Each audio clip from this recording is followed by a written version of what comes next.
Hey guys, how's it going? It is your buddy Keith here again live in the control room of Essex Recording Studios just outside London in England, and we are here with the studio's co-owner, producer James Curtis Thomas, who is going to demo one of his all-time favorite pieces of gear we own at the studio. There are only a handful of these that were ever made, even less that have survived the past half century. This is a world-famous Fairchild 666, as made famous by Abbey Road Studios with the Beatles, Motown. They've been used on Christina Aguilera's vocals. The best producers in the world, you can find these in their collection. They come up for sale maybe one a decade.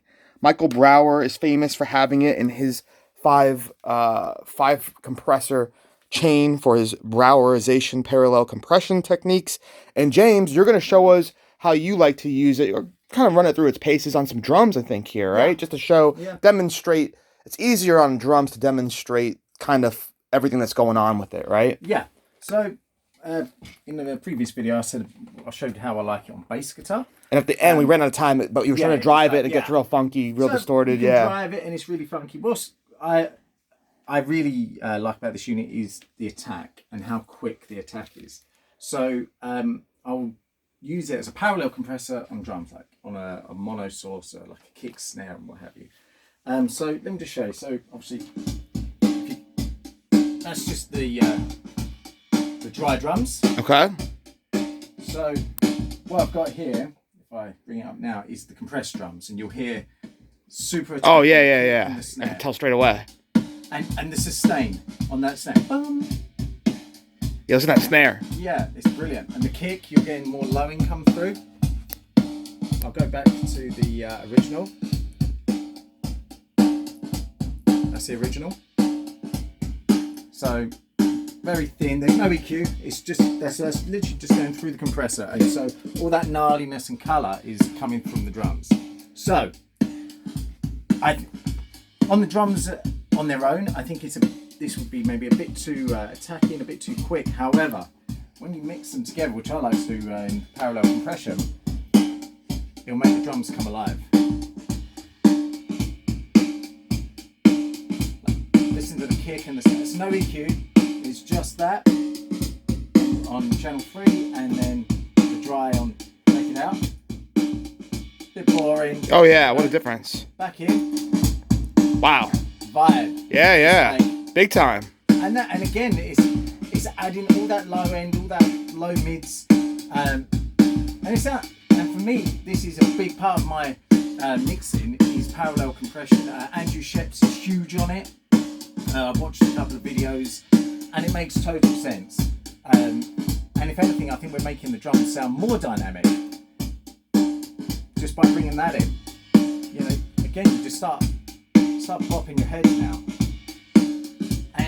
For me, that is one of my most favourite things to do with this compressor. It's got a ton of vibe.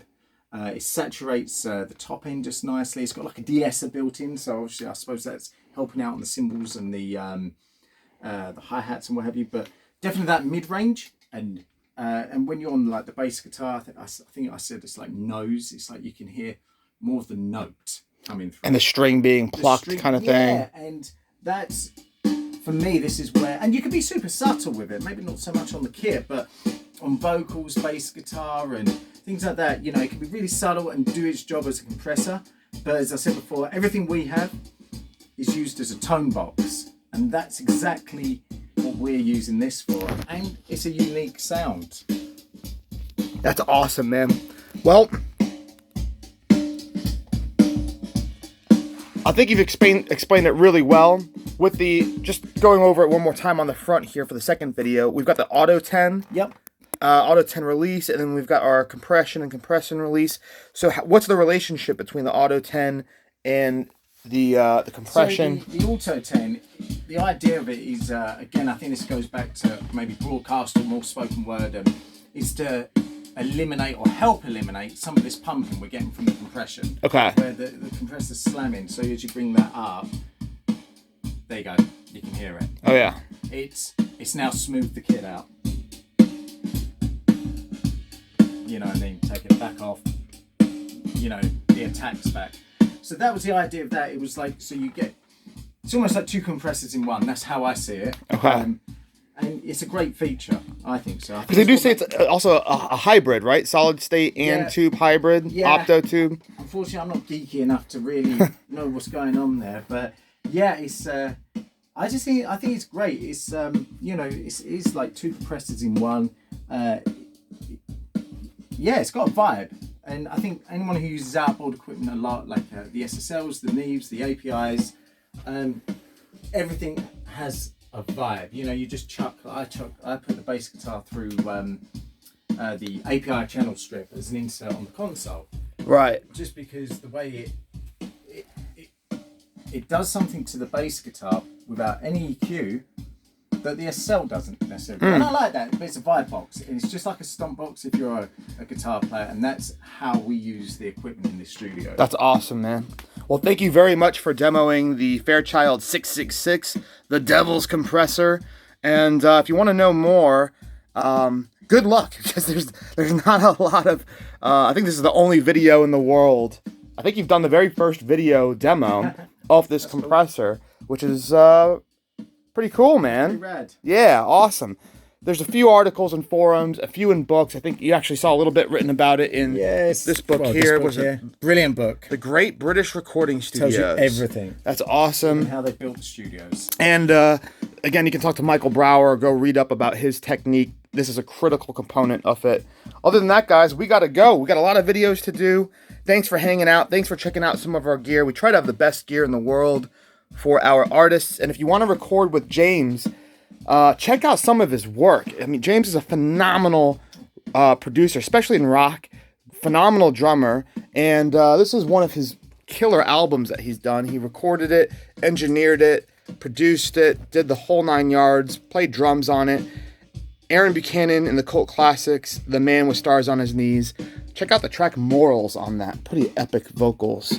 And we've got another band, Youth Illusion, that just came out with they're kind of like the United Nations of bands. Zach's from Texas. He's a London ambulance driver. The guitarist, Matt, is from Italy. Tim, the drummer, is from the UK. And Rory, the bassist, is from South Africa. They sound killer. They've gone through this. Pin-Up.